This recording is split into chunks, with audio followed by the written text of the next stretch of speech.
What's going on, guys? I'm Steve. Welcome back to the channel. Welcome back to another video. If it's your first time stopping by the channel, hit that subscribe button. Trust me, you won't regret it. If you're a returning subscriber, as always, guys, welcome back, and I do appreciate the support. Guys, little less than 24 hours ago, I did a story about a woman who was found inside a duffel bag in her mother's apartment named Nadia Vitale. Supposedly 2 squatters did it, and they were presently on the run at the time of me filming that video. Well, in breaking news, these 2 people were caught. And guess what? They're teenagers. Male and female couple. They're not named yet, but they said the man is 19 years old and the woman is 18 years old. In some way, shape, or form, they got to the 19th floor where you need key code access. Got in this apartment, act like they were living there. Like I said, it was vacant for 3 to 4 months in my other story, and they was living it up, I guess. But they've been caught by U.S. Marshals. Here's what they know so far. Take a look. 2 people have been taken into custody in Pennsylvania in connection with the woman whose body was found inside a duffel bag in a Manhattan apartment. Fox 5's Jessica Formoso is live in Kips Bay. Jess, what do we know about these 2 people? Natasha and Steve, well, a police source telling me that the 2 suspects were picked up by U.S. Marshals this morning at around 10 a.m. in Pennsylvania. We do not know their names, but we have their ages.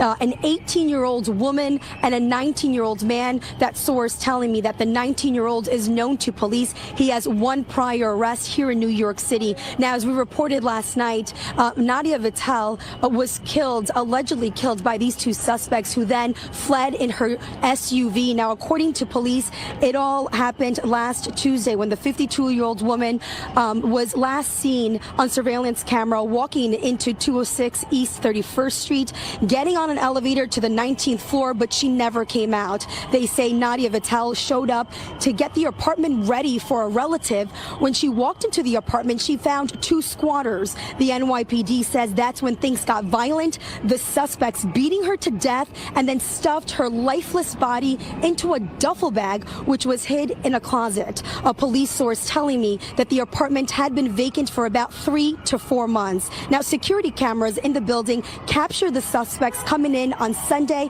and then leaving Tuesday afternoon, the same day Vitale was last seen alive. Police say the pair fled across the George Washington Bridge into New Jersey and into Pennsylvania, where they crashed the victim's car. The Regional Fugitive Task Force were hunting for the 2, and in less than 24 hours, they were caught. You're about to hear from the super of the building who spoke to us last night about those 2 squatters.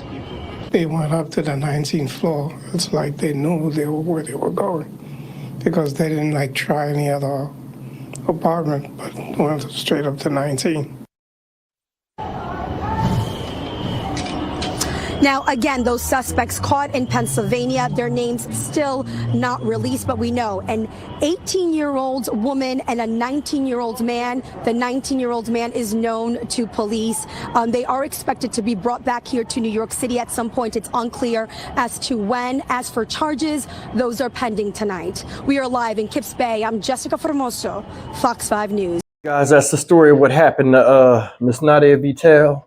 Like I said last night, may she rest in peace, and that nobody should have to succumb to that. That woman went up there to make sure the place was right for a guest. I guess her mother was visiting from Russia, or somebody was coming over here from another country or another place. Don't even matter. She just wanted to give them, ultimate hospitality by letting them stay in her place. Couldn't even do that because you got 2 strangers that Pearl Harbor you when you come in the house. And the thing that's messed up is, there are a lot of people out here that's homeless. But 19 years old and 18 years old, and they a couple. Like I said in my other video, what kind of woman are you to sit there and help with killing another woman? That's real. I mean, what type of mentality? The brutality we start to see in younger people says a lot about what they're exposed to and what we deem nowadays as what needs to be censored and what's not. There are too many people out here, old people too now, that are desensitized to blood, gore, and violence. I mean, at what point does this become unacceptable to the higher ups that are supposed to provide protection for common taxpayers? This shouldn't have happened to this woman. It was sad seeing her son speak about her at a vigil and how she helped him and how much of an influence she was as his mother and an inspiration, only to have two strangers come and kill her over a place that didn't mean anything to them in the first place. Because after they did it, they went to the next thing, stealing the car. People work hard for things. And a lot of people don't take that into consideration because they want what they want. They left the house after they killed her. They didn't have to do all that. They didn't. Think about this. They took the place, then took her life, and then took her car. For that, I have no leniency for any of these folks. I don't, especially the girls. You following? Let me tell you something. Men lead, and we're going to keep it real. It's a man's world. No matter what you hear with all of this feminist stuff and all this other stuff that they're trying to shove down your throats to trick you and take you off your normal realm of thinking and to get you to question everything on the planet Earth, including yourself. No woman wants to be in a man's shoes. The burden and the pressure that's on our shoulders, we're built for that. And for, any woman that has a man, in our culture, it's frowned upon if a woman run the show and a man sit back and just let himself get controlled, because we're not raised for, like, instinctively we won't allow that.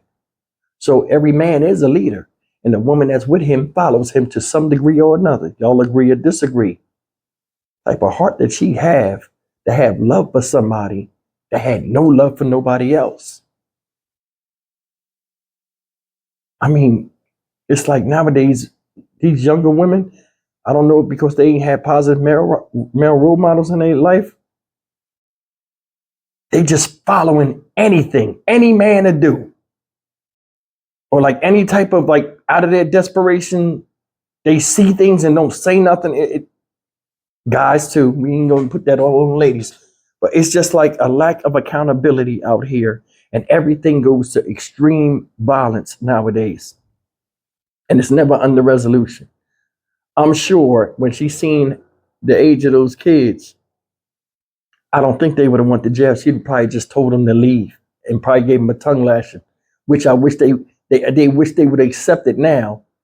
But taking it to the extreme and bashing a lady's head against the wall in there and killing her, which they got on film, was a better alternative than that.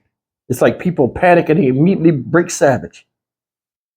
Nobody wants to be wrong no more. Nobody wants to say, hey, I'm sorry, but this is my situation. I shouldn't have got in here, but I think the outcome would have been totally different. I'm Stock Market Steve for the Dynamic Reason channel. As always, like, comment, share, and subscribe. I'll see you guys in the next video. Take care.